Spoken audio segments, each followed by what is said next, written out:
हिंदी ज्ञान सागर चैनल में आप सभी का बहुत बहुत स्वागत है। आज की वीडियो में मैं क्लास 7 के चैप्टर 10 अपूर्व अनुभव को लेकर आई हूँ। अपूर्व अनुभव, अपूर्व यानी पहले ना देखा हुआ, पहले ना हुआ हो, ऐसा अनुभव, ऐसा एक्सपीरियंस। तो पढ़ने से पहले थोड़ा सा मैं इसके बारे में आपको बता देती हूँ।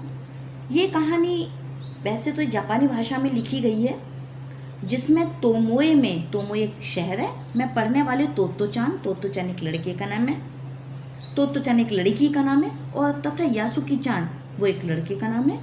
दो जापानी बच्चों के संघर्ष, स्ट्रगल को दिखाया गया है। यहाँ हर एक बच्चा एक एक पेड़ को अपने खुद के चढ़ने का पेड़ मानता है और उनकी अपनी निजी संपत्ति होती है। तोत्तो-चान जो लड़की है, यासुकी-चान को अपने पेड़ पर चढ़ने का न्योता देती है।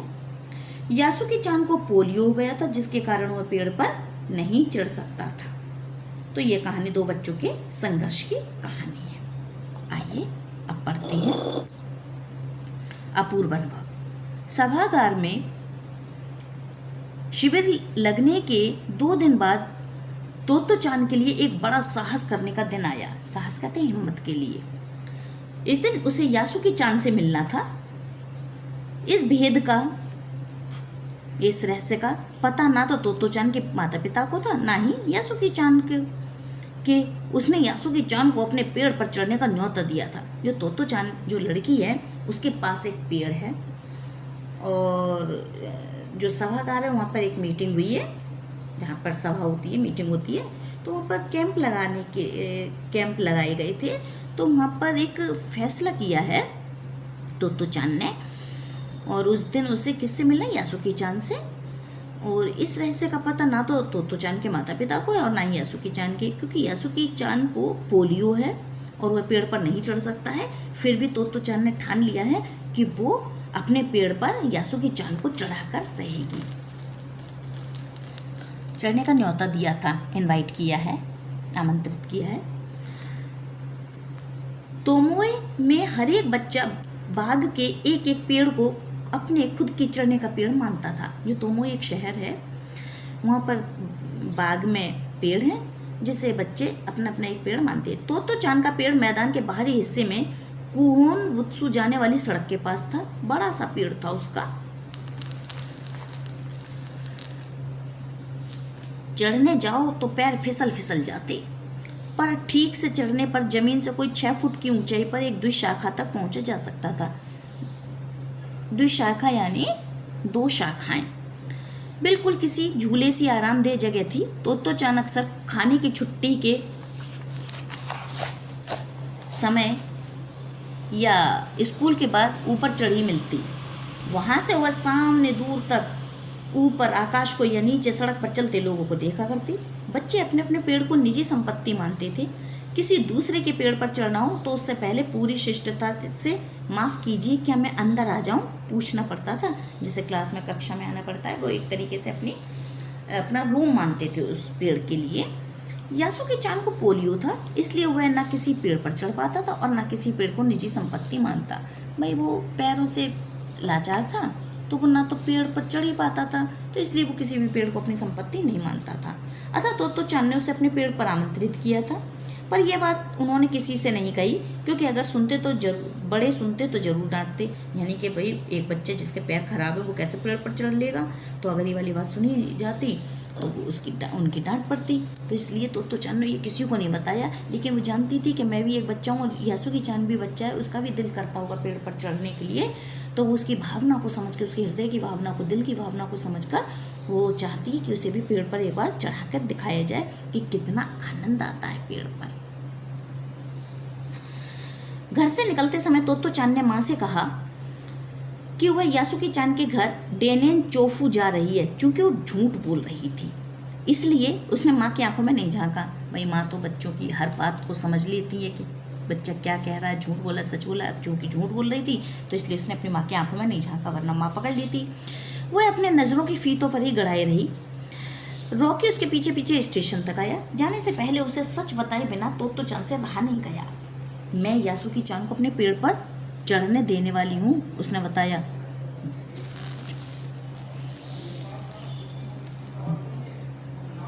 जब तोतो चान स्कूल पहुंची तो रेल पास उसके गले के आसपास हवा में उड़ रहा था। यासुकी चान उसे मैदान में क्यारियों के पास मिला। गर्मी की छुट्टियों के कारण सब सूना पड़ा था। यासुकी चान उससे कुल जमा 1 ही वर्ष बड़ा था। यासुकी चान जो है तोतो चान से 1 साल बड़ा है, पर तोतो चान को वह अपने से बहुत बड़ा समझता था। जैसे ही यासुकी चान ने तोतो चान को देखा, वह पैर घसीटता हुआ उसकी ओर बढ़ा। उसके हाथ अपनी चाल को स्थिर यानी एक जगह स्थिर करने के लिए दोनों ओर फैले हुए थे। तोतो चान उत्तेजित यानी एक्साइटेड थी, जोश में थी। वे दोनों आज कुछ ऐसा करने वाले थे जिसका भेद किसी को पता ना था, यानी जिसका रहस्य किसी को पता ना था। और रहस्य क्या था? उसने यासुकी चान को समझा लिया था कि आज मैं तुम्हें पेड़ की सैर कराऊंगी, पेड़ पर चढ़ाऊंगी। वह उल्लास में यानी प्रसन्नता में, खुशी से ठिठियाकर हंसने लगी, जोर जोर से हंसने लगी। यासुकी चान भी हंसने लगा, ठिठियाकर यानी खिलखिलाकर। तोतो चान यासुकी चान को अपने पेड़ की ओर ले गई और उसके बाद वह तुरंत चौकीदार के छप्पर की ओर भागी, जैसा उसने रात को ही तय कर लिया था। उस रात को उसने सारा प्लान बना लिया था कि कैसे कैसे क्या क्या करना है। वहाँ से वह एक सीढ़ी घसीटती हुई लाई, उसे तने के सहारे ऐसे लगाया जिससे वह दुशाखा तक पहुँच सके। जहाँ से 2 शाखाएं निकलती हैं पेड़ की, वहाँ तक चढ़ना आसान होता है। वह कुर्सी के ऊपर चढ़ी और सीढ़ी के किनारों को पकड़ लिया। तब उसने पुकारा, ठीक है, अब ऊपर चढ़ने की कोशिश करो। यासुकी चान के हाथ पैर इतने कमजोर थे कि पहली सीढ़ी पर भी बिना सहारे के चढ़ नहीं पाया। इस पर तोतो चान नीचे उतर आई और यासुकी चान को पीछे से धकियाने लगी यानी धक्का देने लगी। इस पर तोतो चान थी छोटी और नाजुक सी, इससे अधिक सहायता क्या करती।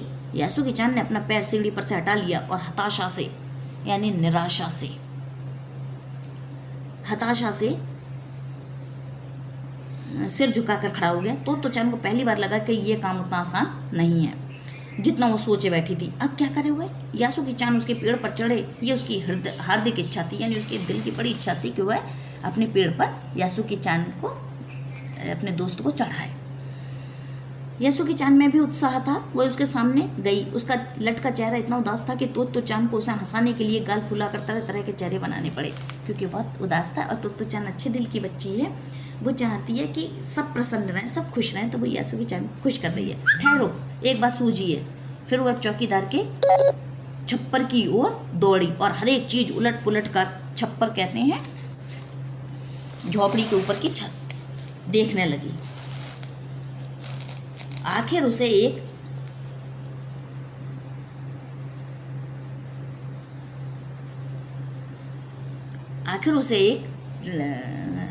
एक तिपाई सीढ़ी मिली जिसे थामे रहना भी जरूरी था। पकड़े वह तिपाई सीढ़ी को घसीट कर ले आई तो अपनी शक्ति पर हैरान होने लगी, अपनी ताकत पर।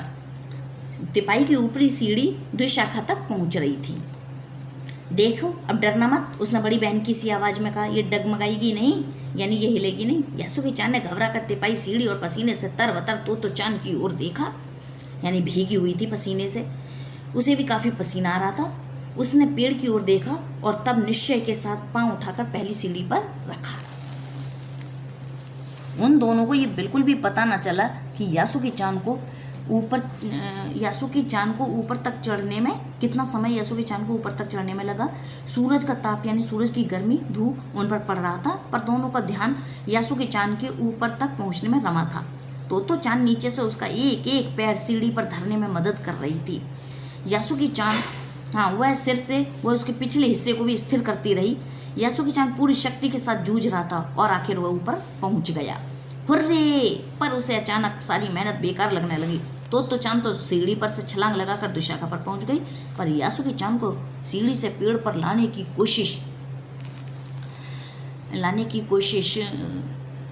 हर कोशिश बेकार रही। यासुकी चान सीढ़ी थामे तोतो चान की ओर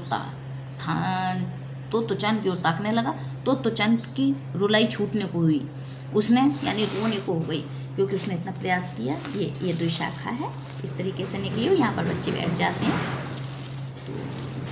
चाहा था कि यासुकी चान को अपने पेड़ पर आमंत्रित कर तमाम नई नई चीज़ें दिखाए, वो चाहती थी, पर वह रोई नहीं। उसे डर था कि उसके रोने पर यासुकी चान भी रो पड़ेगा। यानी उसने बड़ी हिम्मत रखी, क्योंकि वो उसकी सफल नहीं हो पा रही थी, तो इसलिए उसका दिल रोने को हो रहा था, मगर रोई नहीं कि जैसे कि यासुकी चान भी न रोए। उसने यासुकी चान का पोलियो से पिचकी और अकड़ी उंगलियों वाला हाथ अपने हाथ में थाम लिया। उसके खुद के हाथ से वो बड़ा था, उंगलियां भी लंबी थी। देर तक तो चान उसका हाथ थामे रही, तब बोली, तुम लेट जाओ, मैं तुम्हें पेड़ पर खींचने की कोशिश करती हूँ। उस समय दुशाखा पर खड़ी तो चान द्वारा यासुकी चान को पेड़ की ओर खींचते अगर कोई बड़ा देखता तो वह जरूर डर के हमारे चीख पड़ता। मगर बच्चों में हिम्मत होती है, बच्चों में साहस होता है, बच्चे डरते नहीं हैं। उसे वे सच में जोखिम उठाते ही दिखाई देते, जोखिम यानी खतरा। पर यासुकी चान को तो चान पर पूरा भरोसा था और वह खुद भी यासुकी चान के लिए भारी खतरा उठा रही थी। अपने नन्हे नन्हे हाथों से वह पूरी ताकत से यासुकी चान को खींचने लगी। बादल का एक बड़ा टुकड़ा बीच बीच में छाया करके उन्हें कड़कती धूप से बचा रहा था। काफ़ी मेहनत के बाद दोनों आमने सामने पेड़ की दुशाखा पर थे। पसीने से तरबतर यानी पसीने से भीगे अपने बालों को चेहरे पर से हटाते हुए तो चान ने सम्मान से झुककर कहा, मेरे पेड़ पर तुम्हारा स्वागत है। यानी बड़ी प्रसन्न हुई जब उसने उसे अपने पेड़ पर बुला लिया है। यासुकी चान डाल के सहारे खड़ा था, कुछ झिझकता यानी शर्माता सा, संकोच करता। वह मुस्कुराया, तब उसने कहा, क्या मैं अंदर आ सकता हूँ? उस दिन यासुकी चान ने दुनिया की एक नई झलक देखी जिसे उसने पहले कभी नहीं देखा था। तो ऐसा होता है पेड़ पर चढ़ना? यासुकी चान ने खुश होते हुए कहा। वे बड़ी देर तक पेड़ पर बैठे बैठे इधर उधर की गप्पे लड़ाते रहे।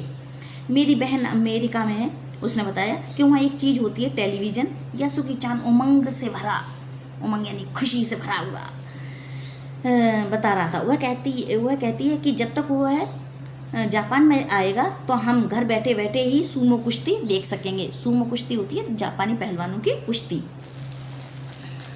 वह कहती है टेलीविज़न एक डिब्बे जैसा होता है। तो चान उस समय ये तो न समझ पाई कि यासुकी चान के लिए, जो कहीं भी दूर तक चलकर नहीं जा सकता था, घर बैठे चीज़ों को देख लेने के क्या अर्थ होते होंगे। वह तो ये भी सोचती रही कि सूमो पहलवान घर में रखे किसी डिब्बे में कैसे समा पाएंगे, उनका आकार तो बड़ा होता है। ये पर बात उसे बड़ी लुभावनी लगी, बड़ी अच्छी लगी। उन दिनों टेलीविज़न के बारे में कोई नहीं जानता था। पहले यासुकी चान ने ही तो चान को उसके बारे में बताया था। पेड़ मानो गीत गा रहे थे और दोनों बेहद खुश थे। यासुकी चान के लिए पेड़ पर चढ़ने का ये पहला और अंतिम मौका था।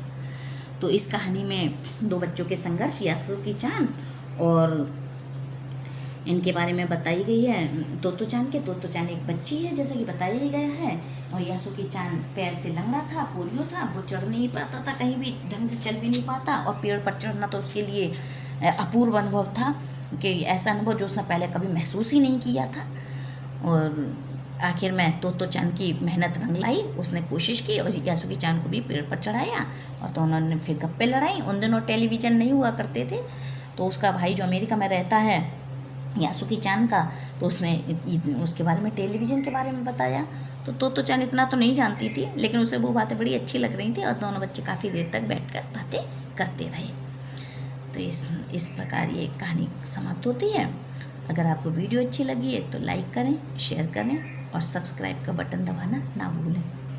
अगली वीडियो में मैं इसके प्रश्न उत्तर लेकर आऊँगी। धन्यवाद।